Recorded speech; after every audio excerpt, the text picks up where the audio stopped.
Assalamualaikum warahmatullahi ta'ala wabarakatuh.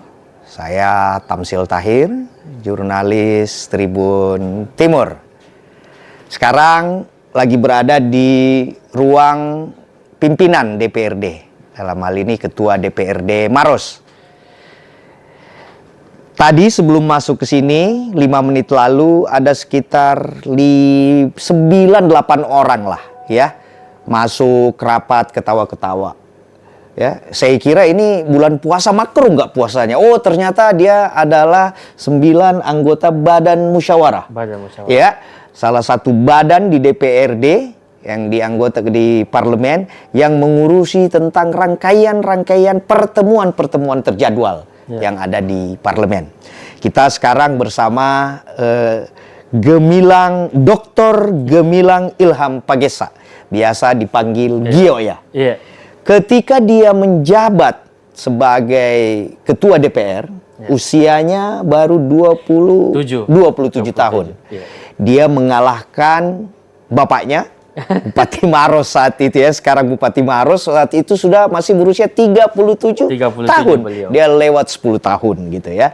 Dan dia adalah ketua DPR termuda yang pernah duduk di ruangan ini.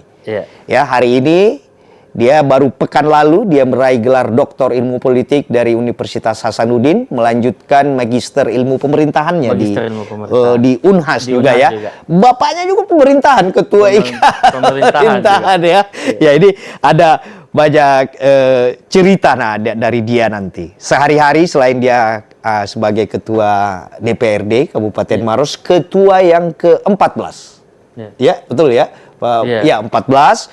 Sebelumnya ada 4 militer, birokrat, politisi, dan baru kali inilah ada anggota yang muda gitu.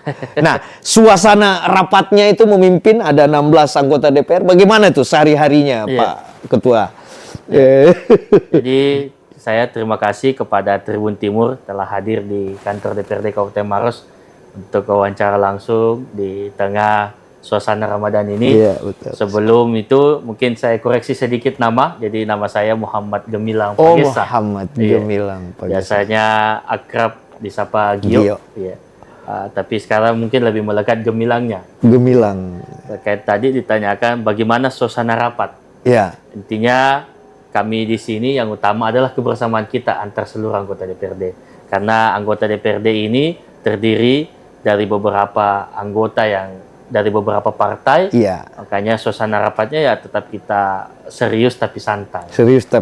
Dan alhamdulillah senior-senior kami juga tentu, senior-senior kami di DPRD tentu adalah orang-orang yang terus menyesuaikan dengan apa yang ada sekarang. Jadi alhamdulillah suasana rapat tentu diskusinya berjalan lancar, diskusinya berjalan asik, dan tentunya diskusinya ini enak dibawakan. 16 orang. Itu dari berapa lintas partai itu Pak dari 16 yang hampir semua partai ada anak mudanya. Ada anak mudanya. Kami PAN ada sekitar 6 orang, 6 orang sampai dari 12 ya. Dari 12 kursi. Terus di PKS Nasdem juga anak muda semua. Yang termuda usia berapa? Yang termuda di usia kalau saya tidak salah 23 atau 24 tahun. Wow, yang tertua Nasdem. Yang tertua itu Pak Yusuf Damang, itu dari fraksi Gerindra. 60. Beliau sudah 70 kok. Wow, ya itu dinamis sekali ya. Artinya komposisinya sama dengan komposisi demografi Indonesia. Usia mudanya lebih banyak, usia produktifnya lebih banyak, dan usia matangnya itu harapan hidupnya sampai 70 tahun. Nah, kita berada di bulan Ramadan. Ini tahun kedua Anda bulan Ramadan di sini, Pak Ketua, sebagai pimpinan DPR ya. Dan anggota DPR juga atau sebelumnya pernah ya, baru kali ini baru kali ini masuk. Dan sudah ini yang berbeda dari program DPR di setelah Ramadan dan tidak Ramadan di Pak Ketua sendiri, apa yang dirasakan?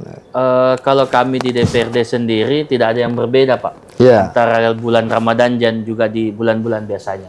Karena memang kami sudah diatur oleh, seperti tadi yang disampaikan, bahwa ada badan musyawarah yang mengatur terkait agenda-agenda kerja kami di DPRD. Jadi tidak ada yang berbeda, aktivitas seperti biasanya, normal, rapat-rapat tetap kami hadir, tetap kami laksanakan, terkait juga berbagai fungsi kami seperti fungsi pengawasan, kami tetap laksanakan. Jadi apabila ada teman-teman yang ingin melaksanakan fungsi penguasanya langsung ke lapangan, itu tetap bisa kita laksanakan. Tetap kami laksanakan. Bulan depan baru ada paripurna lagi ya, setelah kemarin ada paripurna terakhir. Jadi ini bulan ini hampir sama aja gitu ya, kunjungan-kunjungan musrembang. Ada musrembang.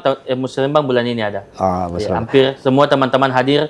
Di setiap dapilnya hadir di musrembang kecamatan di Kabupaten Maros. Nah, secara pribadi apa yang berbeda? Apakah berat badan tak lebih naik 2 tahun jadi anggota DPR, lebih turun karena bukan hanya sebagai ketua DPR ini, Anda juga ketua e-sport, ketua KNPI, terus futsal, futsal apa lebih turun kah, lebih naik badan atau gimana nih, Pak Ketua? Yang paling berbeda hari ini adalah kesibukan. Jadwal mulai terjadwal ya. Padat, cukup padat untuk saya yang saya rasakan selama 2 tahun, cukup padat selama menjadi ketua DPRD. Ada beberapa agenda-agenda kenegaraan. Tiap hari ada undangan buka puasa gitu ya? Iya, ini belum ada, tapi tahun lalu 2 minggu itu semua full buka puasa di luar. Wah, ini dia akan banyak lagi undangan-undangan ini yang belum berbeda. ada kayaknya karena masih minggu pertama. Betul, masih sama keluarga ya.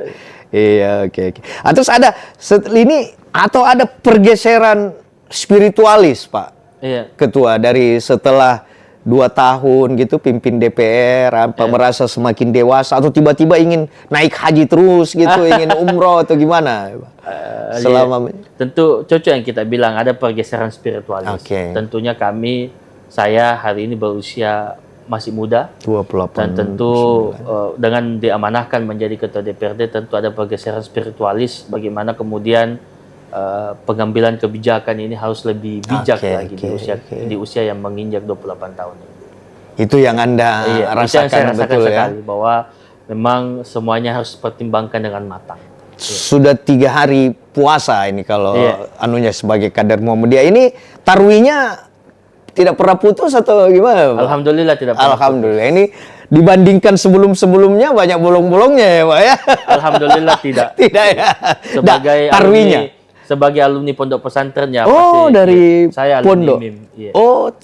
Tamat. 6 tahun. Masya Allah. Tapi waktu promosi doktor kemarin kita bilang masuk IPDN gagal, Unhas gagal. Betul. Terus itu bagaimana ceritanya sampai anak santri bisa gagal? Biasanya saya anak pondok juga bagus-bagus saja.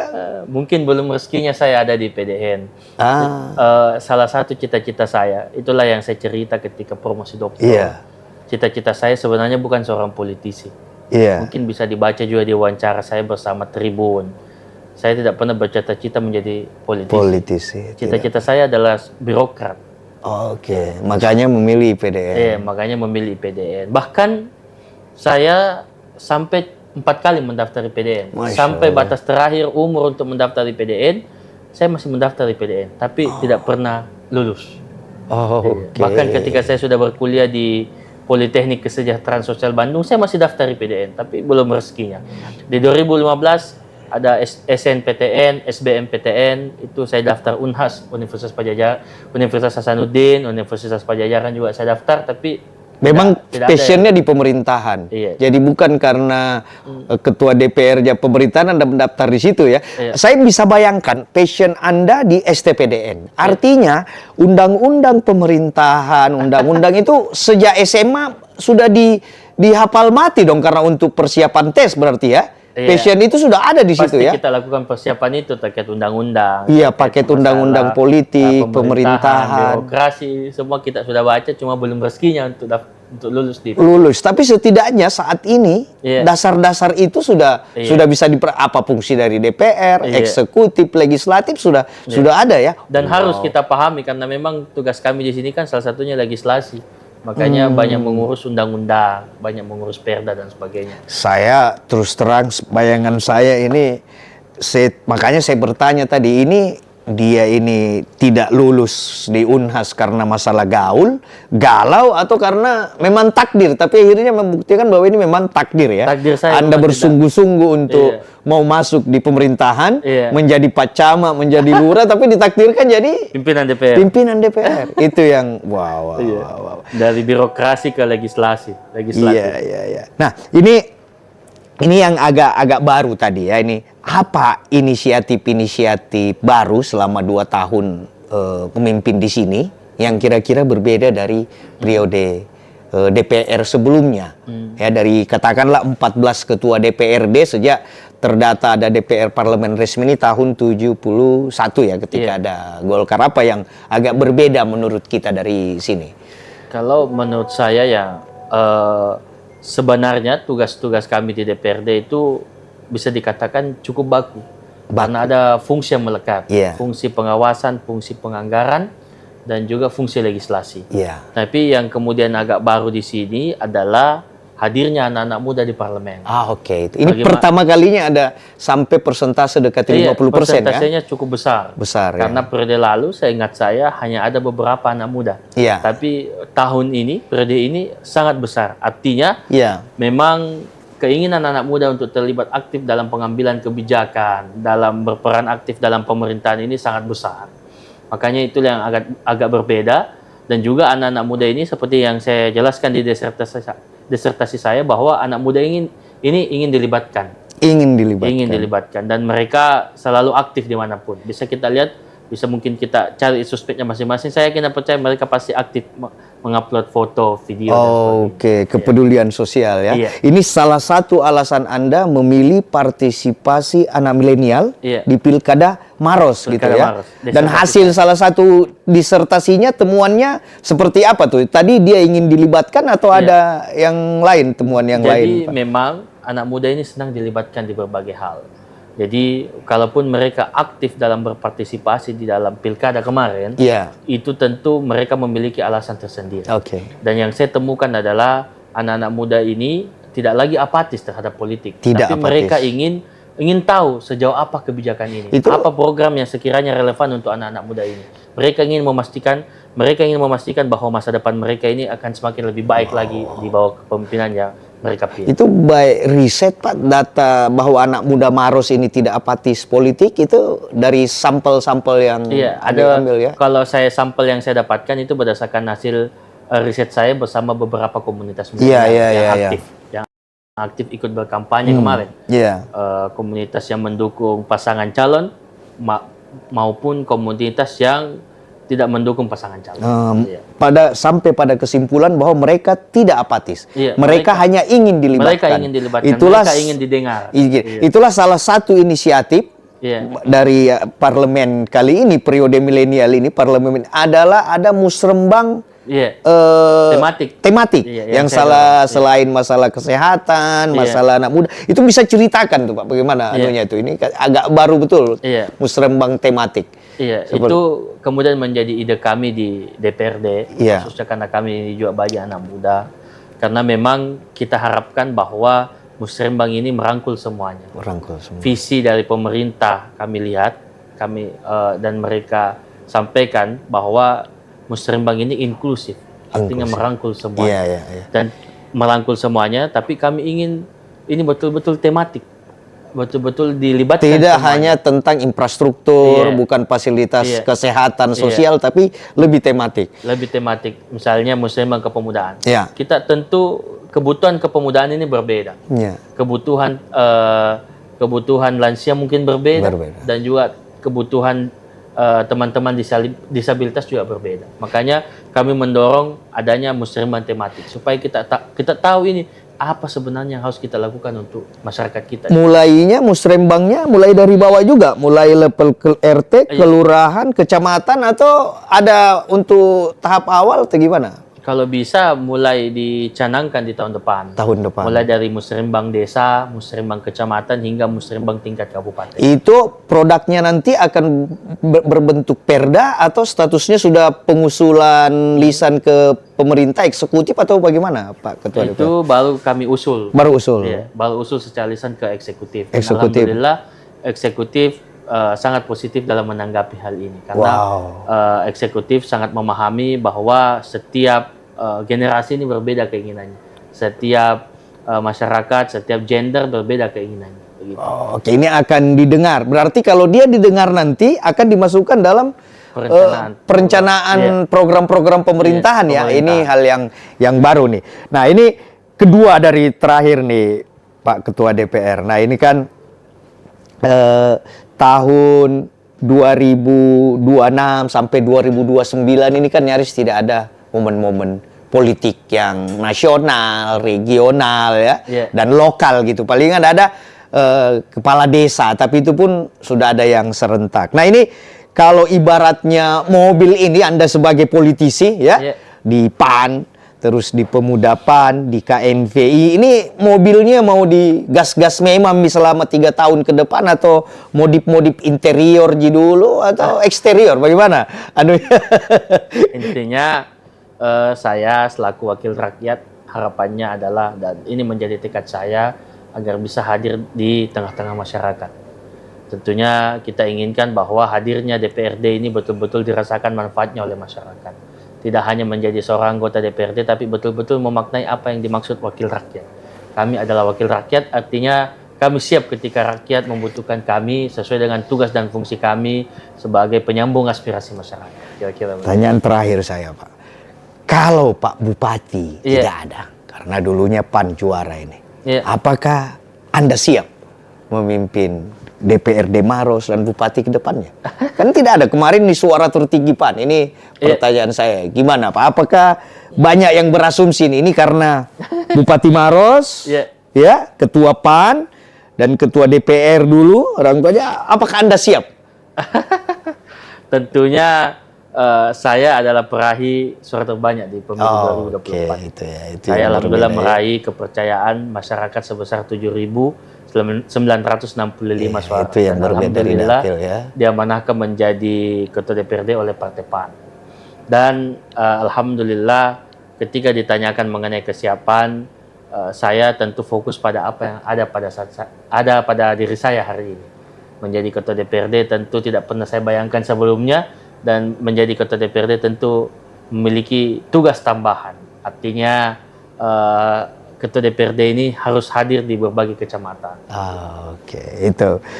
Tadi Gemilang, dia memperkenalkan namanya, panggilan dulunya 5-6 tahun dipanggil banyak, dipanggil Gio, ya sekarang dia Gemilang. Bersama Gemilang wawancara tadi kita hanya 20 menit, 6 pertanyaan, tapi sangat asik lah. Dengan anak milenial mungkin beginilah pertanyaannya. Saya juga nggak membayangkan Ketua DPR pakai jeans, ya, bajunya flanel seperti ini, sama dengan anak-anak muda kebanyakan. Tadi saya sempat berkelakar dengan dia waktu pertama ketemu, saya kira kita glowing. Ternyata sama aja dengan kulit kita. Betul. Orang yang banyak di jalan, naik motor gitu ya, di petani. Semoga sukses. Amin. Pak Ketua. Semoga Maros bisa terus bersama dengan para eksekutif, pembawa kesejahteraan untuk 410.000 sekarang. Wow. Oh, ada tambahan urban dari terbanyak pertumbuhan di penduduk masyarakat di Maros ini semakin hari semakin meningkat.